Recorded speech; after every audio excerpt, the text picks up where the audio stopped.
शुभारंभ है माँ बुढ़ी वैष्णवाणी नूतन मंदिर प्रतिष्ठा उत्सव।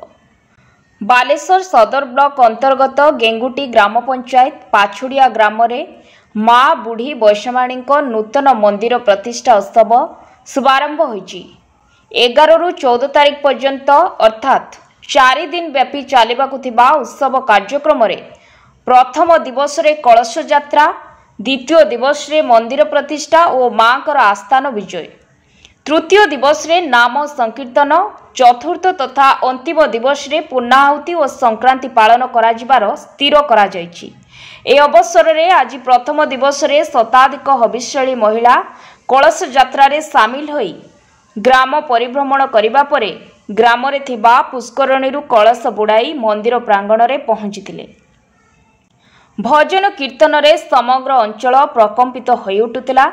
ए कार्यक्रम रे स्थानीय सरपंच मंजुलता आचार्य, बटकृष्ण राउत, विनय सेनापति, प्रमोद कुमार नायक और सत्यनारायण आचार्य, सुशांत कुमार नायक, लक्ष्मीधर बारिक, सुब्रत महांती, संतोष बारिक और संजीव राउत एवं मानस सेनापति, तापस कुमार सेनापति, गणेश बेहरा, भीमसेन बेहरा, परेश सेनापति समेत बहु ग्रामवासी उपस्थित रही सहयोग प्रदान करथिले।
मु तो सर्वप्रथम आमर मान्यवर विधायक रेमणा निर्वाचन विधायक आमर सुधांशु शेखर परिडा को धन्यवाद देवी। पांठिरू 2 लाख टंका आमको ये मंदिर दान करते। तापर आमर माननीय मुख्यमंत्री स्पेशल सीएम स्पेशल आमर 5 लाख टंका आम देचु। तापर आमर सब ग्रामवासी मिसिकी साहाय्य करछंती, बहुत साहाय्य करछंती। तापर मंदिर हेची आगुर आमर थिले बुढ़ी वैष्णवाणी आमर ठाकुराणी थिले, तांकर मंदिर नथिला। तापर समस्त चेष्टा ए मंदिर हेची बहुत भल हेची। आ समस्त को धन्यवाद देवी, ता सहित ग्रामवासी मान को भी बहुत धन्यवाद देवी। केते उत्साहित अच्छे आज कार्यक्रम? बहुत उत्साहित आम समस्त कलश बुड़ाई बर्तमान आसीचु। आज कलश यात्रा काली पछुड़िया मंदिर कमिटर सभा सेक्रेटरी आमर ये समस्त होती आम कमिटर कर्मकर्ता वृंद। मो ना हूँ विनय कुमार सेनापति। एवं आज जो मंदिर प्रतिष्ठा होते दिन को यहाँ थिला कौन कौन केमती कौन आम ये हूँ आम गाँव माँ बुढ़ी वैष्णवाणी देवी। ये कौ कालू आम गाँव में विराजमान आम कहीपरूनी कि आमर गोसाप और आमर बापा मैंने कहीपारिना जे कौ आह्वान कालू से अवस्थापित होती। तेणु तांकर बहुत दिन मंदिरटी जराजीर्ण अवस्था थिला एवं आम ग्रामर समस्त कर्मकर्ता वृंद और ग्रामवासी वृंद समस्त निजर आर्थिक सहायता दे मंदिरटी को तैयारी करछंती। एवं मंदिरटी तैयारी होगापी आमको 2 वर्ष समय लगिगला। यार भितर बहुत जिनिस आम मंदिर पर तैयारी करछु एवं तैयारी सरला परे 11 तारिख रु 14 तारिख पर्यंत माँकर आवाहन एवं माँकर घट स्थापन एवं यथा ब्राह्मण मान द्वारा यज्ञ सभा समिति जहाँ हवा कथा तार विधि अनुसार हो नीति निर्देशन मध्य हो समस्त ग्रामवासी लास्ट 2 दिन हम गोटे वक्त खाई उपवास रही माँ को आराध्य कर। आज आमर कलश शोभा यात्रा अच्छी।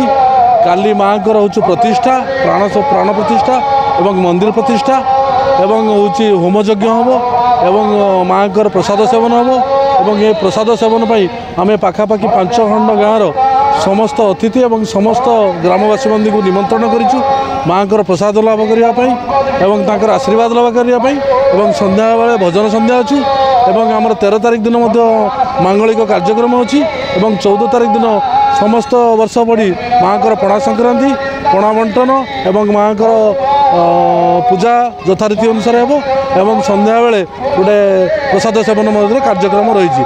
आई कार्यक्रम को आम कर्मर आम कमिटर समस्त सदस्य वृंद बहुत नीति निर्घंट भितर करने व्यवस्था कर समस्त अक्लांत उद्यम कर।